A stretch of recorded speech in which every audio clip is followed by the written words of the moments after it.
آج ہمارے سامنے جو مواد ہے وہ بہت ہی غیر معمولی ہے۔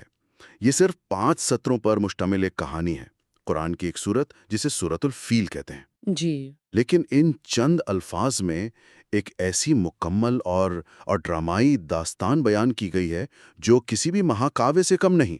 آپ نے بالکل صحیح نقطہ اٹھایا ہے۔ یہ ادب اور ابلاغ کا ایک شاہکار ہے۔ تو آج ہم یہی جاننے کی کوشش کریں گے کہ اتنی مختصر سی عبارت میں اتنی زیادہ طاقت، منظر کشی اور گہرا پیغام کیسے سمو دیا گیا ہے۔ جی، اور یہ کہانی صرف یہ نہیں بتاتی کہ کیا ہوا، بلکہ جس طرح سے یہ بتائی گئی ہے نا، وہ اپنے آپ میں ایک سبق ہے۔ اچھا، تو آج کی ہماری گفتگو کا مقصد یہی ہوگا کہ ہم ان آیات کے الفاظ کی تہوں میں اتر کر دیکھیں کہ کس طرح منظر نگاری، تضاد اور نفسیاتی اثرات کا استعمال کر کے ایک طاقتور فوج کی مکمل تباہی کی تصویر کھینچی گئی ہے۔ بہت خوب۔ تو آئیے پہلی آیت سے ہی شروع کرتے ہیں، جی، جو کہانی کا آغاز ایک بہت ہی ڈرامائی انداز میں کرتی ہے۔ یہ نہیں کہتی کہ ایک دفعہ کا ذکر ہے، نہیں، بالکل نہیں۔ بلکہ یہ سیدھا سننے والے کو پکڑ کر کہتی ہے، الم ترى کیف فعل ربک باصحاب الفیل۔ کیا تم نے نہیں دیکھا؟ ہاں، کیا تم نے نہیں دیکھا کہ تمہارے رب نے ہاتھی والوں کے ساتھ کیا کیا؟ یہ انداز بہت چونکا دینے والا ہے نا؟ بالکل، یہ ایک حقیقی سوال نہیں ہے۔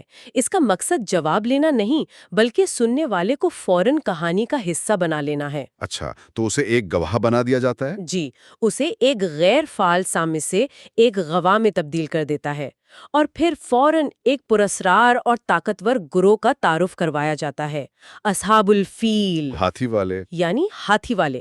اب یہ کون لوگ تھے؟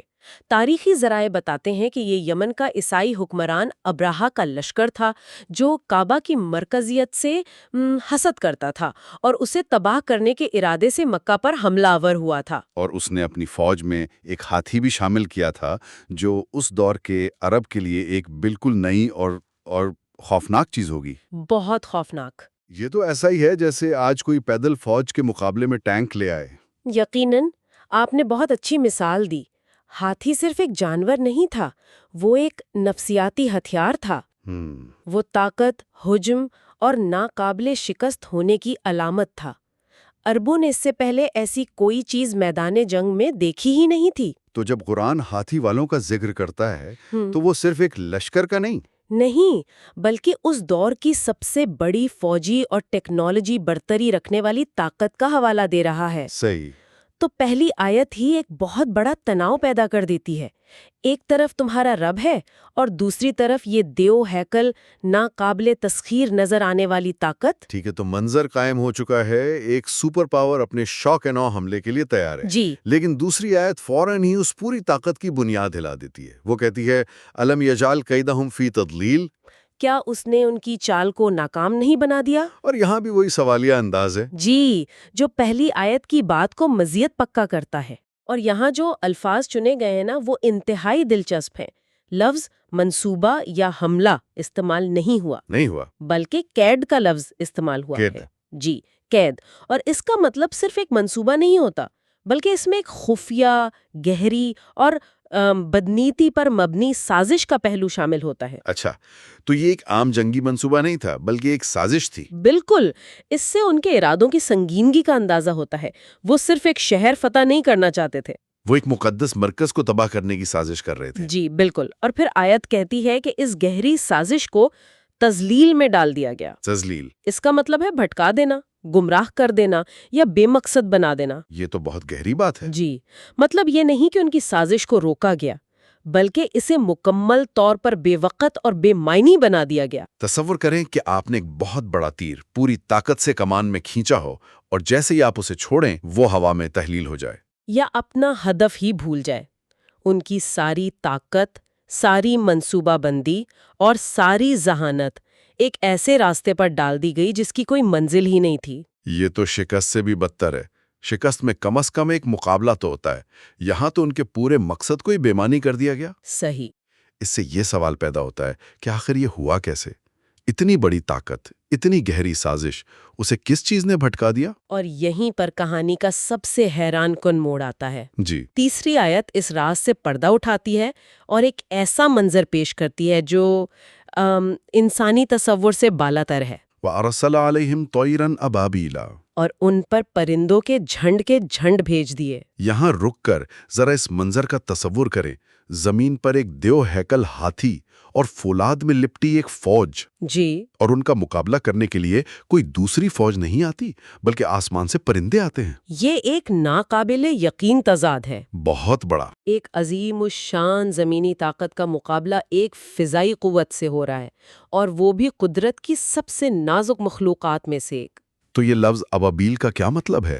کیا یہ کسی خاص قسم کے پرندے تھے؟ دیکھیں، یہ بڑا دلچسپ سوال ہے۔ ابابیل جو ہے نا، وہ کسی پرندے کا نام نہیں ہے، بلکہ یہ ان کے آنے کے انداز کو بیان کرتا ہے۔ اچھا۔ اس کا مطلب ہوتا ہے غول در غول، یعنی جھنڈ کے جھنڈ، ایک کے بعد ایک آنے والے گروہ۔ تو یہ ایک مسلسل حملہ تھا؟ جی، یہ اس بات کی طرف اشارہ ہے کہ یہ کوئی چند پرندے نہیں تھے، بلکہ یہ ایک مسلسل اور ناقابل شمار آفت تھی جس نے پورے آسمان کو ڈھانپ لیا تھا۔ یہ منظر اس فوج کے لیے کتنا غیر متوقع اور نفسیاتی طور پر تباہ کن ہوگا۔ بہت زیادہ۔ وہ لڑنے کے لیے آئے تھے، لیکن ان کا دشمن کوئی ایسا ہے جس تک ان کے نیزے اور تلواریں پہنچ ہی نہیں سکتی۔ وہ مکمل طور پر بے بس تھے۔ بالکل بے بس تھے۔ یہ تو بے بسی کی انتہا ہے۔ آپ کا دشمن آپ کی پہنچ سے باہر ہے اور آپ پر اوپر سے حملہ آور ہو رہا ہے۔ جی، لیکن یہ پرندے کر کیا رہے تھے؟ کیا وہ صرف ڈرا رہے تھے؟ میرے خیال میں چوتھی آیت اس کی مزید وضاحت کرتی ہے۔ اور یہ وضاحت اس منظر کو اور بھی زیادہ غیر معمولی بنا دیتی ہے۔ ترمیہم بحجارت من سجیل، جو ان پر پکی ہوئی مٹی کے پتھر پھینک رہے تھے۔ یہاں دو باتیں بہت اہم ہیں۔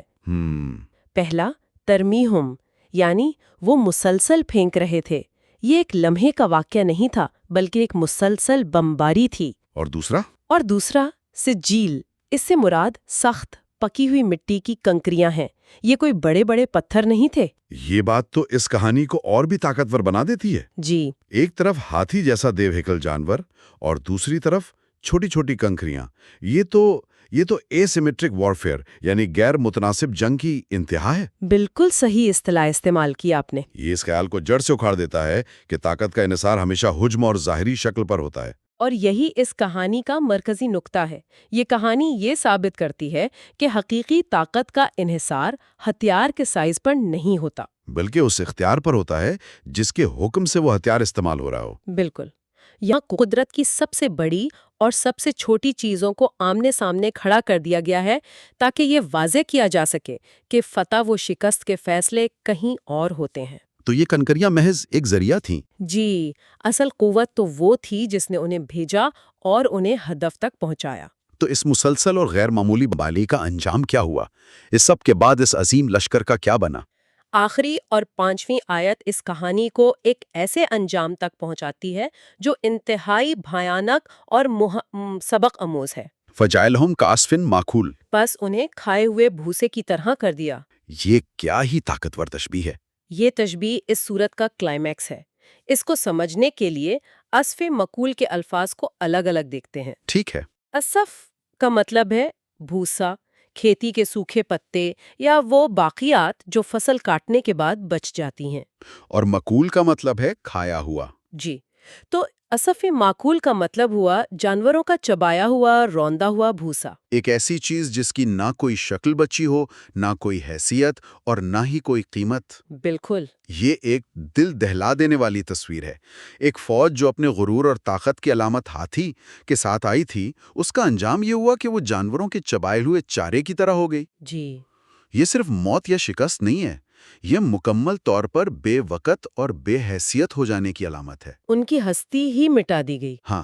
اور اب اگر آپ کہانی کے آغاز اور اختتام کا موازنہ کریں تو اس کا پورا پیغام واضح ہو جاتا ہے۔ کیسے؟ کہانی شروع ہوئی تھی اصحاب الفیل یعنی ہاتھی والوں سے، جو طاقت، دبدبے اور تکبر کی علامت ہے۔ صحیح۔ اور کہانی ختم ہوتی ہے عصف معقول یعنی کھائے ہوئے بھوسے پر، جو کمزوری، بے بسی اور ذلت کی انتہا ہے۔ واہ! ان دو تصویروں کے درمیان کا سفر ہی اس صورت کا خلاصہ ہے۔ یہ چند الفاظ میں تکبر کے عروج سے ذلت کی پستی تک کا پورا سفر بیان کر دیتی ہے۔ تو اگر ہم اس ساری گفتگو کو سمیٹیں تو یہ نتیجہ نکلتا ہے کہ ایک بہت بڑی فوجی طاقت جی، اپنی ایک گہری سازش کے ساتھ ایک مقدس مقام کو تباہ کرنے نکلتی ہے، لیکن اس کا مقابلہ کسی انسانی فوج سے نہیں ہوتا، بلکہ آسمان سے پرندوں کے جھنڈ اترتے ہیں جو چھوٹی چھوٹی کنکریاں برسا کر اس طاقتور فوج کو ایک بیکار چبائے ہوئے بھوسے میں تبدیل کر دیتے ہیں۔ بالکل۔